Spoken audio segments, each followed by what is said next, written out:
un fluido no newtoniano. Cuanto más escarbamos en el pasado, más enradecida y esquiva se vuelve su figura, y menos la entendemos. Cuanto más avanzamos en los siglos, más sólida y escultórica se vuelve su identidad, aunque ésta termine de ser totalmente ficticia.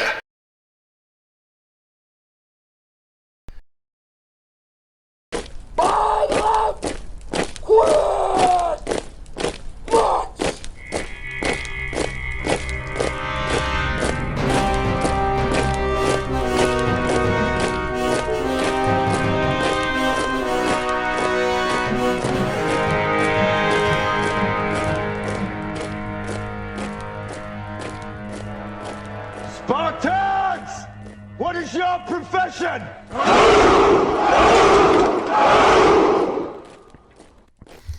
Buenos días, buenas tardes y buenas noches tengan ustedes, mis queridos podescuchas. Y como siempre, saludamos con todo respeto a sus mercedes. Bienvenidos a su podcast Crónicas de Guerra, en donde yo, José Jorge Primus, el vikingo mexicano, seré su atento guía a través de este viaje y les narraré historias y anécdotas acerca de fieras y terribles batallas, de personajes que tal vez no conozcas y de eventos históricos tan increíbles que han quedado marcados con sangre y fuego en el tapiz de la historia, convirtiéndose de este modo en leyendas.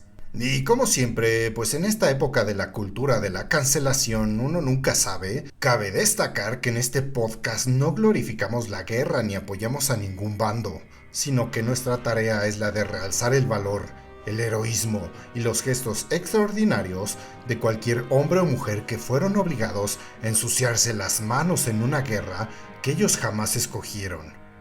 En pocas palabras, denunciamos la guerra y al soldado le brindamos el respeto que se merece. Mis queridos podescuchas, ¿cómo están todos ustedes en este día de noviembre? Aquí seguimos nosotros al pie del cañón con este nuevo episodio.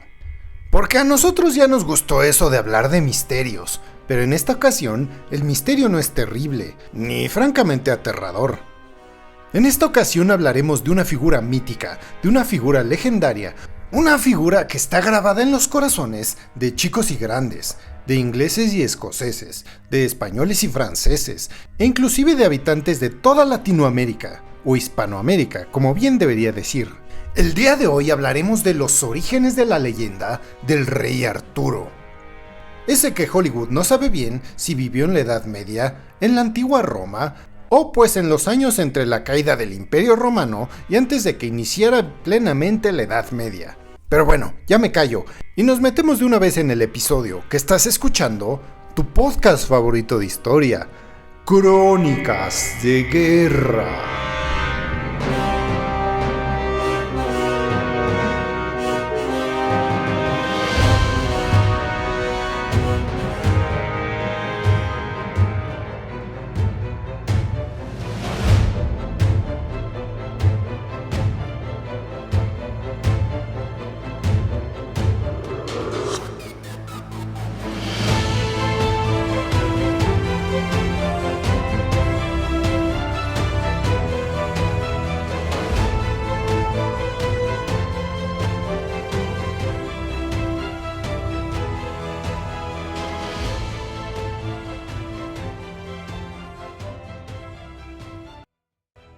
Bajo la empuñadura, en letras de oro, estaban escritas estas palabras: quien saque esta espada de esta roca y este yunque será por derecho rey de Inglaterra.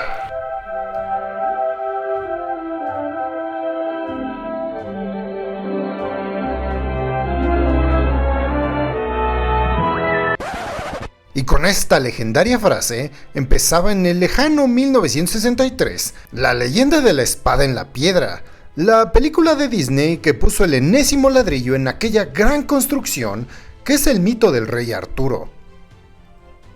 El viejo Walt Disney lo tenía claro, y con él todas aquellas generaciones de niños, padres y abuelos que le hicieron caso. El Rey Arturo, antes de ser un rey, era un niño pobre, que tras sacar la espada Excalibur de la roca y el yunque, Que siempre se nos olvida que existe el yunque. Fue por derecho propio proclamado rey de Inglaterra.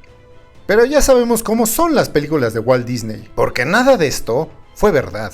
O bueno, está incluida en el mito artúrico. Pues si el rey Arturo, si es que realmente existió, fue más bien el peor enemigo de los ingleses, en la parte de ser rey de Britania. Porque miren, hoy en día estamos acostumbrados a considerar Britania como otra manera de decir Inglaterra. Pero esto es un grave error, y esta confusión sería igualmente inaceptable en la época en la cual se supone que vivió el rey Arturo. Pero bueno, empecemos por partes. El rey Arturo, o en inglés King Arthur, es el personaje central de una tradicional leyenda británica, narrada en numerosos romances medievales, no solo británicos, sino también franceses y germanos, conocidos en conjunto como ciclo artúrico o leyenda artúrica, y que integran la llamada materia de Bretaña.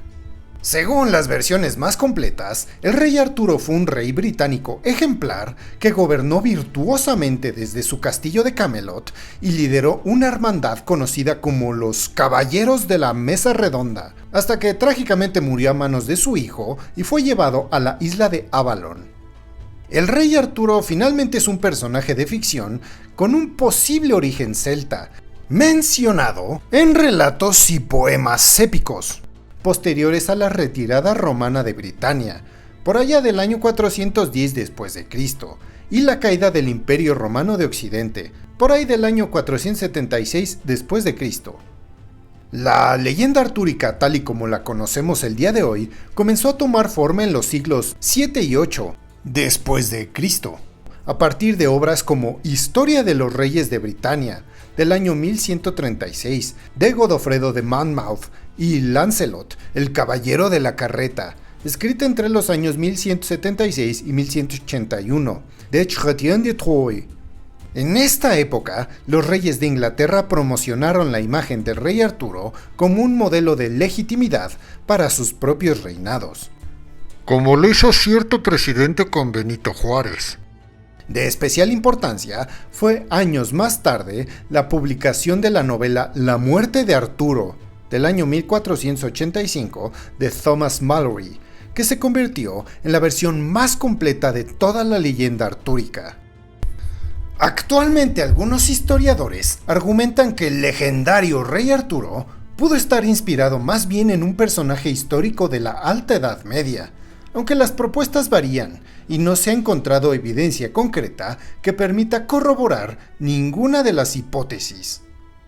De cualquier manera, el rey Arturo sigue suscitando interés como ideal del monarca justo y aguerrido, rodeado de compañeros fascinantes y episodios de vida fantásticos, razón por la cual suele ser representado en la actualidad como un hombre guapo, bien parecido, valiente, aguerrido, buen guerrero, buen rey, sabio y justo, tanto en obras literarias, teatrales, pictóricas y cinematográficas. Pero empecemos con el origen de la leyenda del rey Arturo, pues no se sabe bien a ciencia cierta cuándo y dónde se originó la leyenda de este monarca, aunque se cree que surgió en Gales o en otras zonas de la actual Gran Bretaña en algún momento posterior al siglo V después de Cristo.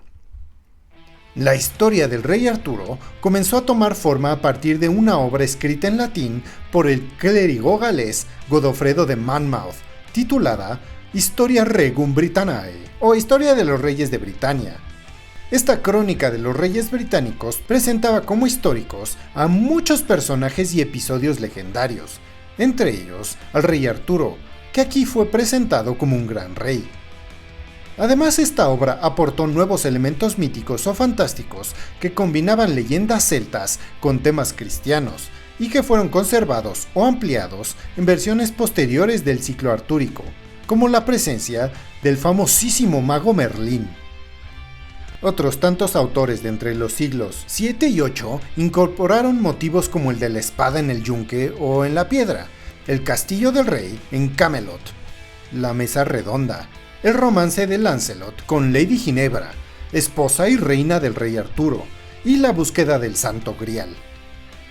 Estas y otras versiones fueron finalmente reunidas, seleccionadas y editadas como un relato coherente en la novela La muerte del rey Arturo, del escritor inglés Thomas Malory, que se convirtió así en la versión más completa de la leyenda.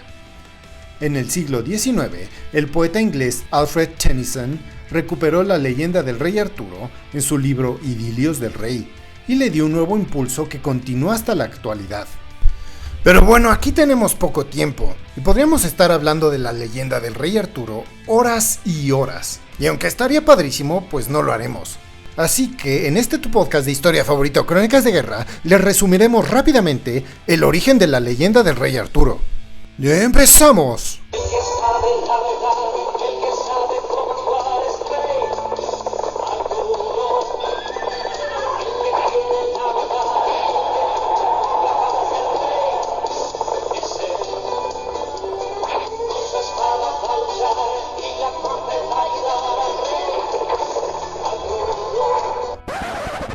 No es esa canción, mejor ponemos otra. Una de una película que ha sido muy subestimada por la crítica y por el público en general. Una película del director inglés Guy Ritchie. King Arthur, Legend of the Sword. Un pinche peliculón que si tienen la oportunidad, no sé si está en Netflix o en Amazon Prime, pero de que si no la han visto, la tienen que ver.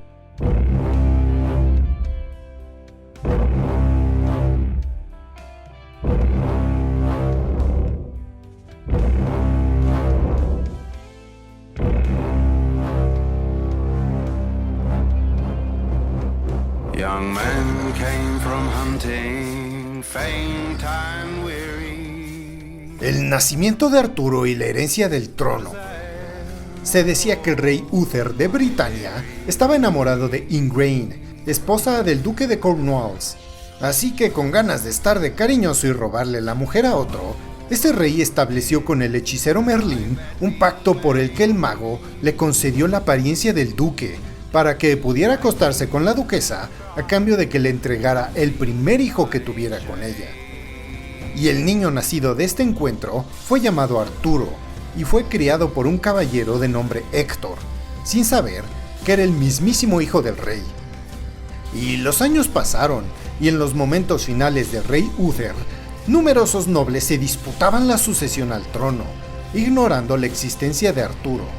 Así que Merlín profetizó que aquel que pudiera retirar una espada que estaba incrustada en el yunque, o en una piedra, según la versión, pero no importa, sería el próximo rey.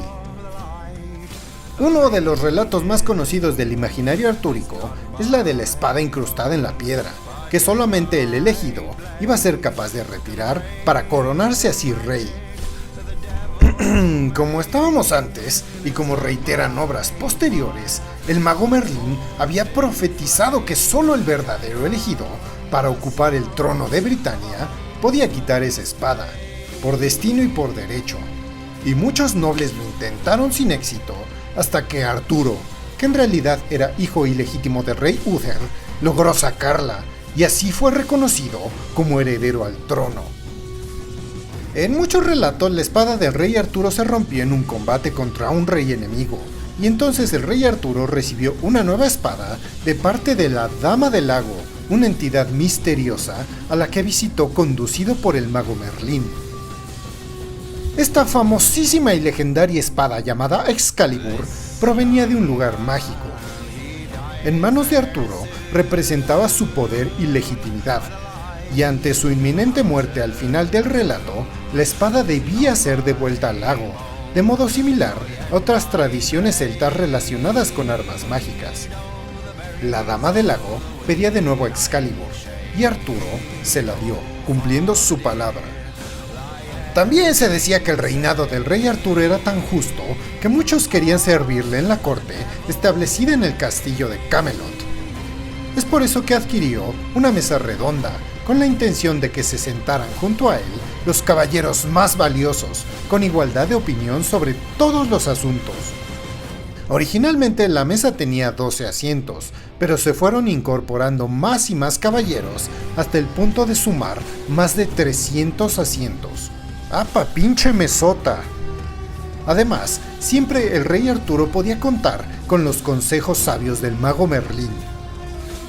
Y así, una vez establecida su corte, el rey Arturo convocó a sus caballeros a la búsqueda del Santo Grial, que dice la leyenda había usado Jesucristo en la última cena, y que había recibido su sangre después de la crucifixión, lo que le otorgaba a esta pieza propiedades curativas inimaginables. La primera referencia al Santo Grial se documenta en una obra inconclusa de Chrétien de Troyes del siglo VII después de Cristo. Pero aquí el Grial era un Grial normalito, y se trataba de una especie de fuente o de plato que tenía un poder mágico, que permitía curar casi cualquier herida. La parte mágica y musical viene después, con Robert de Borón, que equiparó este Grial al cáliz sagrado que, según la tradición cristiana, había usado Jesús en la última cena. Y este Santo Grial solo podía ser encontrado por un caballero de corazón noble. Y así los caballeros de la mesa redonda se abocaron a la tarea, enfrentando toda clase de peligros, y finalmente fue el caballero llamado Galahad quien protagonizó el hallazgo, y entonces, después de encontrar y esconder este Santo Grial, ascendió al cielo.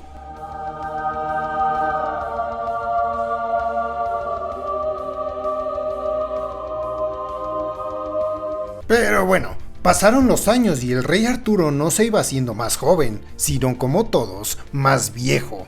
Y uno de los caballeros más cercanos al rey Arturo, de nombre Lancelot, pues resultó ser un pésimo amigo, ya que tenía un amorío con la esposa del rey Arturo, Lady Ginebra. Así que cuando Arturo se enteró, se desató un desmadre completo dentro del reino. El modo en el que el rey tomó conocimiento de la infidelidad varía en las distintas versiones. En una de ellas, un hijo ilegítimo de Arturo, Sir Mordred, aprovechó la situación para hacerse con el trono, en el momento en el que Arturo partió con su ejército a combatir contra las fuerzas de Lancelot, y de este modo Mordred se proclamó rey. Pero eso sí, en todas y cada una de las versiones, los caballeros de la mesa redonda tomaron parte en el conflicto. Algunos tomaron partido por Lancelot y otros por su rey Arturo. Esta especie de guerra civil culminó con el retiro de Lancelot a una ermita, y Lady Ginebra de cascos ligeros terminaría en un convento. Además, en esta guerra civil se enfrentaron Arturo y Sir Mordred, padre e hijo, quienes se dieron muerte el uno al otro. Pero antes de morir y ser llevado a la isla de Avalon, el rey Arturo devolvió la espada Excalibur a la Dama del Lago, que hizo emerger su bella mano a la superficie y recibió la espada. Ahora examinemos un poquito a los caballeros de la mesa redonda.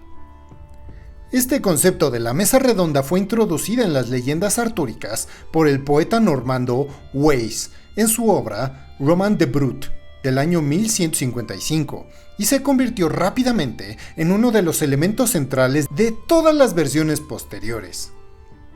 La mesa redonda pasó a manifestar el carácter justo y equitativo del rey Arturo, quien decidió que entre todos los caballeros que quisieran seguirlo y que eran lo suficientemente valientes para acompañarlo, no habría privilegios, y las voces de todos ellos serían escuchadas por igual, incluida la del mismo. La historia de los nombres de los caballeros que conformaban en un principio la corte del rey Arturo en su castillo de Camelot varían de una versión a otra. Sin embargo, su composición como hermandad con códigos de honor y valores corteses, menos Lancelot, probablemente fue influida por las órdenes de caballeros que se formaron en Europa a partir del siglo VII. Algunos de los más célebres caballeros de esta mesa redonda fueron Lancelot o Lanzarote, que fue criado desde pequeño por la Dama del Lago y fue uno de los caballeros más cercanos al rey. Pero como dicen, una cuña no lastima tanto cuando es de la misma madera. Así que este güey traicionó a su amigo, enamorándose y teniendo un amorío con la reina Ginebra, lo que desencadenó la guerra civil dentro del reino y que destruiría al rey Arturo. También tenemos al caballero Percival o Parsifal, hijo del rey Pellinore o tal vez de otro noble, que fue uno de los grandes protagonistas de la búsqueda del Santo Grial. También está Gawain o Galván, hijo del rey Lot y de Morgause, una hermana del rey Arturo, que fue uno de los más selectos caballeros de la Mesa Redonda. Se dice que sus fuerzas aumentaban con la presencia del sol y disminuían cuando éste se ocultaba, más o menos como un Superman medieval. También tenemos a Bors o Bores. Este nombre era compartido por dos caballeros, padre e hijo. Se dice que el primero fue rey de la Galia y el segundo fue uno de los 3 caballeros que alcanzaron el Santo Grial. Y finalmente tenemos a Galahad, o Galás, hijo bastardo de Lancelot y la princesa Elaine. Ah, cabrón, este Lancelot sí era una fichita. Y se dice que era muy piadoso y tal vez por esta razón fue el principal protagonista en el hallazgo del Santo Grial. Y finalmente tenemos, creo yo, uno de los elementos más importantes que construye toda la leyenda del rey Arturo, el mago Merlín. Merlín fue introducido en la leyenda artúrica por Godofredo de Monmouth en su libro Historia de los Reyes de Britania. Se dice que Merlín era un joven mago y profeta nacido de una mujer y un espíritu, más o menos como Jesús, que podía realizar hechizos y que predijo la victoria sobre los sajones, que posteriormente protagonizaría el rey Arturo. Además, Merlín fue el responsable directo del nacimiento de Arturo, pues logró que con un hechizo el rey Uther se pareciera al duque de Cornwalls, de cuya esposa estaba enamorado, y que entonces de la unión de ambos naciera Arturo. La inspiración para este personaje, o al menos para su nombre, parece haber sido Myrdin Wilt, un bardo de la mitología celta de Gales que se creía que vivía en los bosques y realizaba profecías. Su nombre fue latinizado como Merlinus y luego pasó a otras lenguas sencillamente como Merlín. La inclusión de este mago en la leyenda del rey Arturo se repitió en las obras de los siglos 7 y 8, especialmente en el libro Merlín de Robert de Boron, donde el personaje adquirió mayor protagonismo y por primera vez fue presentado enseñándole a Arturo la espada en el yunque, que en obras posteriores pasó a ser la espada en la piedra.